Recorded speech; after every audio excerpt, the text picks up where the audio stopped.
Chapter 17. Doon Accused. Word of the tomato throwing and Torrhen's accusation of Doon spread quickly through Sparks. Some people believed Torrhen, some didn't. But no one could prove who was telling the truth. Torrhen said he'd seen what he'd seen in the middle of the night, when he couldn't sleep and took a walk to the field to look at the stars. Doon said he'd been home all night, sleeping, and that his father and the others in his room knew it. But people said he could have slipped out quietly without anyone knowing, couldn't he?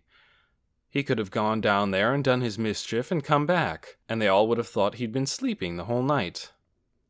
At noon that day, when he and the others showed up at the Partons' house for their midday meal, no one spoke to them. Martha let them in, and they sat down at the table, where places had been set for them as usual. Doon's father said, "Good day." And Mrs. Polster said, "How are you?" And Miss Thorne and Edward Pocket looked around at the family's stony faces and tried to smile. Ordney put food on their plates, was it an even smaller amount than usual, and passed the plates to them. Kenny ate tiny mouthfuls. His eyes darted nervously from face to face, but no one spoke. Finally, Doon's father said, "Excuse me, but perhaps there's been a mistake." Martha looked at him coldly. "I don't believe so," she said. "Perhaps you're thinking," Doon's father went on, "that my son Doon actually did what he has been accused of." "In this household," said Martha, "we do not approve of wasting food." "Neither do we!" cried Doon. "I would never do such a thing! I didn't do it!" All eyes turned toward Doon. He could feel a red flush rising in his face. "Really," he said, keeping his voice calm, "I didn't." "Who did, then?" said Ordney. "I don't know," said Doon. "No one knows," said Mrs. Polster in her firmest voice. "Certainly we aren't going to believe the word of one unhappy little boy against the word of this young man who has proved himself so outstanding." "Why not?" said Martha. "Torrhen Crane is a decent boy, as far as I know. I don't see why you call him unhappy." "All you have to do is look at him," Mrs. Polster said. Miss Thorne nodded. "I do think she's right," she murmured. "Well, one of you people must have done it," Martha said. "Certainly none of us would have." "Nothing has been proved one way or the other," said Doon's father. "It would be unfair to draw any conclusions." There was an uncomfortable silence. Everyone focused on eating. When it was time to leave, Kenny passed out the food parcels, and as he handed one to Doon, he silently mouthed 3 words. "I believe you." At least one person was on his side, Doon thought. It made him feel better, but only a little. In the end, because it was one person's word against another's, and there was no proof either way, nothing was done. Officially, the identity of the tomato thrower remained a mystery, but the effect of all this was to make the people of Sparks and the people of Ember even more resentful and suspicious of each other than they had been before. Doon felt unfriendly eyes following him wherever he went. At first he tried to explain when people glared at him that way. He spoke reasonably. "Why would I get up and walk all the way into a field in the middle of the night to throw tomatoes at a wall?" he said. "It doesn't make any sense." But people didn't seem interested in reason. He was one of them, and that meant he was strange and might do anything. So Doon stopped trying to explain. He kept his eyes on the ground and ignored the people who muttered darkly as he passed by. It wasn't just Doon who suffered from the tomato incident. It was all the refugees from Ember. Sometimes the villagers called them names right out loud in the street. It was as if those smashed tomatoes had brought all the quietly rumbling resentments out into the open. The town simmered like a pot about to boil over. One morning Doon found a crowd gathered in the plaza when he came into town for work. Both Sparks people and Ember people were clustered together, looking at something. He edged between them to see what it was. Across the pavement, someone had scrawled a message. It looked as if it had been written in mud. The sloppy, runny letters said, "They must go." The crowd stared at it silently. A few of the villagers seemed embarrassed. They looked sideways at the Emberites and shook their heads. "Mean," someone muttered. But others scowled. One man, noticing Doon, glared at him so angrily that Doon felt as if he'd been punched in the stomach. This message was here because of him. He knew it. He put his head down and hurried away. At the hotel that night, people were upset. They clustered around in buzzing groups out by the front steps, talking about the words painted on the plaza. Doon saw Tick striding among them, speaking with everyone, his face flushed and his eyes glittering. When he came toward Doon, he paused. "They've turned against us," he said. "I knew they would. We mustn't stand for it." And he plunged back into the crowd. A day passed, and then another. The sun blazed down, but Doon felt as if darkness had invaded him. Protests and questions raged through his mind. Why had Torrhen pointed at him?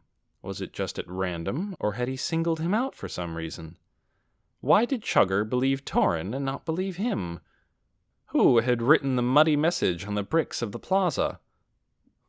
Lena did not return, and this added to Doon's glumness. According to the note she'd left Mrs. Murdo, she should have been back by now from wherever she'd gone. Doon's feelings about her were divided between worry and anger. He tried not to think about her, since there was nothing he could do. Whenever he had a free moment, he holed up with a book and tried to forget about what was happening in the village.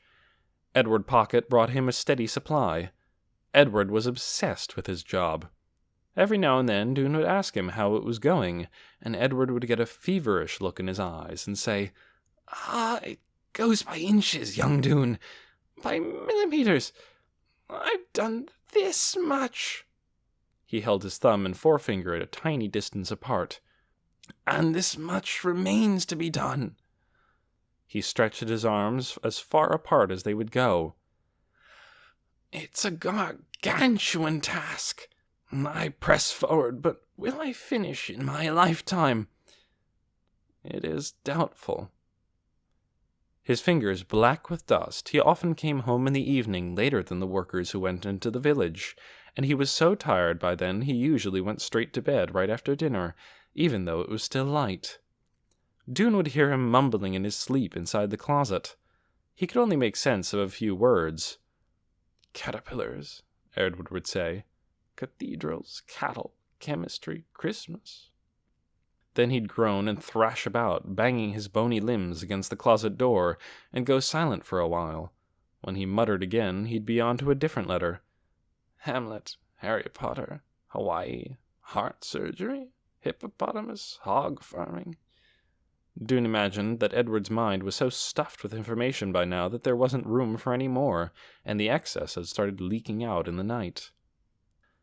Sometimes Doon passed the Sparks School on his way to work in the morning. It was a small building with a wide open porch all around it, where the students often sat to do their lessons. The children of the village, there weren't very many of them, went to school only a few hours a day, and only until they were 10 years old. Kenny Parton went there. He would wave to Doon when he saw him going by, and before the trouble with the tomatoes, the other children would look at Doon curiously, a few of them smiling. But the first time Doon passed the school after the tomato trouble, he saw 15 or 20 cold-eyed faces turned toward him. Someone shouted, "Get out of here!" And someone else threw a crumpled wad of paper over the porch railing at him. He walked faster, looking straight ahead. A moment later, he heard the teacher scolding the class for rudeness, but not very sternly. The next day, as Doon and the others arrived at the Partons for lunch, Kenny peeked out from behind a corner of the house and beckoned to Doon. His eyes wide, his voice even softer and more timid than usual, he said, "You know at the school yesterday?" Doon nodded. "I was sorry they yelled at you," Kenny said. "They shouldn't. You didn't do it." "How do you know?" said Doon, who was feeling crabby just then at all residents of Sparks. "Maybe I did." Kenny shook his head. "No," he said. "I don't think so." "Why not?" said Doon. "I can just tell," said Kenny. "I can tell about people. You wouldn't." He gave Doon a quick, shy smile. Doon was touched. Kenny looked like a timid little wisp, but there was something strong inside him. "I wish you didn't have to leave," Kenny said. Doon smiled. "We'll be here for a few more months," he said. "Then what?" Kenny asked. "We go away and make our own town." "Where?" asked Kenny. Doon shrugged. "I don't know. Out in the empty places somewhere." Kenny looked down at his feet. He stood for a minute in silence. Then he said, "That will be really hard. How will you get food?" "Grow it, I guess. Just the way you do here." "But you'll be leaving in the month of chilling. That's the beginning of winter. You can't grow food in the winter," Kenny said, looking up at Doon with worried eyes. "Winter?" said Doon. "What's winter?" "You don't have winter where you come from?" Kenny's eyes grew very round. "You mean it's always summer there?" Doon was confused and slightly alarmed by Kenny's tone. "I don't know those words," he said. Kenny stared at Doon, his face blank with surprise. "Seasons," he said. "They're the seasons. In summer it's hot. In winter it's cold." "Well, that's all right then," said Doon, relieved. "We're used to cold." "But you can't grow food in the winter. It's really cold. And clouds come over the sun, and it rains." "Rains?" Kenny was so amazed that his mouth dropped open. He flung his arms up and wiggled his fingers like drops sprinkling down. "Rain! When water comes from the sky, and the river rises, and sometimes it floods, and the dirt turns to mud." Doon felt as if his mind had suddenly stopped. He stared at Kenny's wiggling fingers and tried to grasp what he was saying. Water dropped from the sky? But people's clothes would get wet. Everyone would have to stay inside. And if they couldn't grow food... "Wait," he said. "You mean the town leaders know it will be winter when we leave? They know it will be cold and wet?" "I guess so," Kenny said. He lowered his eyes, then looked up again. "Probably they mean to send food with you," he said, "to get you through the winter. That must be it." He gave a small, hopeful smile. "That must be it," he said again, and he darted away toward the front door and went into the house. Doon followed. His vision of the future, already shadowed by anxiety, had just grown several shades darker. One morning, a week or so later, as Doon came out the door of room 215, he nearly bumped into Tick Hassler, who was running at full speed down the hall. "Something's happened!" Tick called to him. "What?" said Doon, breaking into a run himself to keep up with Tick. "I don't know," Tick said, "but I heard people out in front shouting." Tick must have jumped out of bed and not taken time to do anything but throw on his clothes, Doon thought. He hadn't combed his hair, he hadn't tied his shoes, he hadn't even washed his face. There were gray smudges on his neck and below his ear. In the usually well-groomed Tick, these were signs of serious alarm. Doon's heart beat faster. He took the stairs 3 at a time, crossed the lobby, and, still following Tick, pushed through the front door. Outside, a crowd stood in the field, staring up at the hotel. Doon ran out to join them and turned to see what they were seeing. Someone had scrawled words on the walls of the Pioneer, tremendous black letters, rough and scratchy, as if written with burnt wood. "Go back to your cave," said the message, over and over. "Go back to your cave. Go back to your cave." The few ground floor windows that hadn't already been broken were broken now.